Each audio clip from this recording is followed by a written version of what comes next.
And going into our next match here, winner-take-all match for the WWE and United States title. Seth Rollins defended the WWE title against John Cena. John Cena defended the U.S. title against Seth Rollins. So like I said, winner-takes-all here. Arden, your pick. This is a tough one. This is a tough one here. Because on one hand, you can go with history, John Cena being a 16-time champion, and then you can do something for the future of the company in terms of Seth Rollins.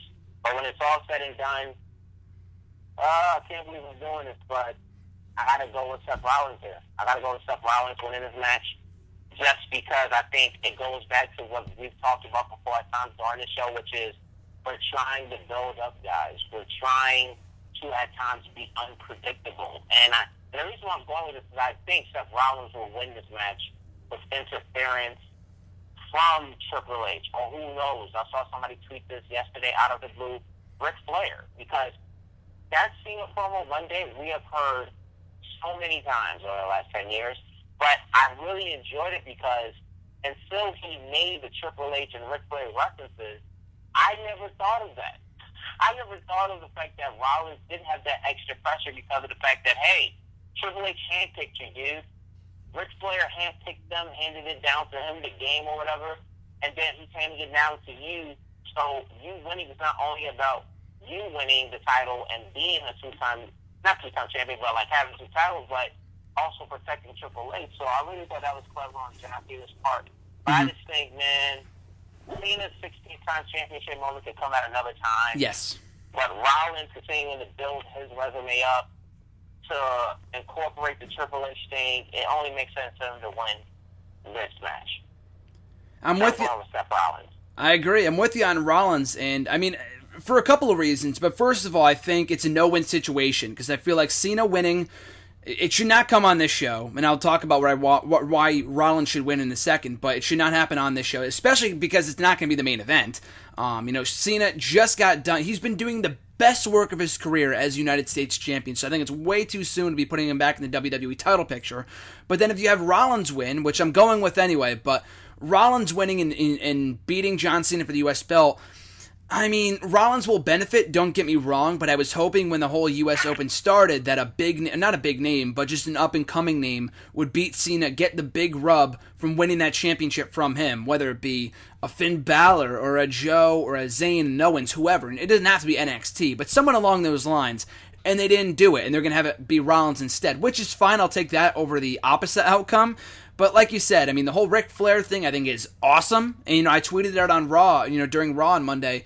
It would be glorious if Ric Flair came out and cost John Cena the title match. And someone even tweeted me today, what about Charlotte doing it? Which would make a lot of sense. Nikki Bella being John Cena's girlfriend. That's actually pretty clever. I don't see that happening because Charlotte's a babyface, but it's actually very clever. But otherwise... That's way too good of booking.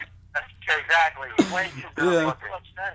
Yeah, it makes too much sense to actually happen, so I don't see it happening. But, Rollins winning here is my pick. I mean, Cena said it, I designed this merchandise months ago, so it's not accurate. They're going to change it to 16. That's not going to happen. They just came out with the shirt a week ago. They're not going to, they're not going to sell a mass number of 15-time shirts only to have him win a 16th title at SummerSlam. And as I mentioned earlier, it's not even the main event. It's going to be John Cena will break Ric Flair's record. There is absolutely no doubt in my mind about that. But it shouldn't be the second to last match. It should be on a grand occasion. It should be the main event of that pay-per-view, and it will not be on Sunday. So I'm going with a non-finish of some kind because, like I said, I feel like it's a no-win situation here. But otherwise, though, I feel like if they're not going to do a non-finish, then I've got to go with Rollins. So, Mike, who do you got going over, Rollins or Cena? Yeah, I like how you guys have brought up the Ric Flair thing because before last night, they barely even touched on it. And when Cena, I got Rollins going over, but when Cena does, or when they book him to win the 16th time, they're going to make a way bigger deal about it. They're gonna bring it up every single week, and that's when you know that he will that he's gonna win. I kind of wish that they, talking about genius booking, I kind of wish that the Money in the Bank winner was more established because you can't have. maybe you can, but I just don't see Sheamus doing it at this point. He doesn't have enough momentum. But I think it would have been wild.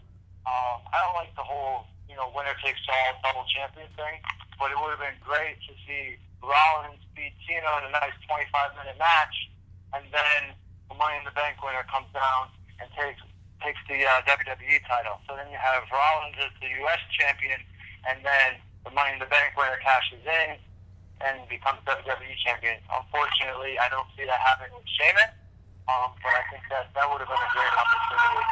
But I have Rollins. Rollins it's going to be a big win for him. And he's going to be a main event guy. Paul Heyman said today in an interview, he's going to be a main event guy for the next 10 years. He's going to be on that Randy Orton, John Cena level for his career, I'm pretty sure. So I have him winning. Him being a double champion will be real big for his momentum. So. And you said, I think it's definitely a possibility that Sheamus could cash in on the winner of this match, so the titles aren't unified, and Sheamus gets the WWE title, and whoever the loser is United States champion, whatever.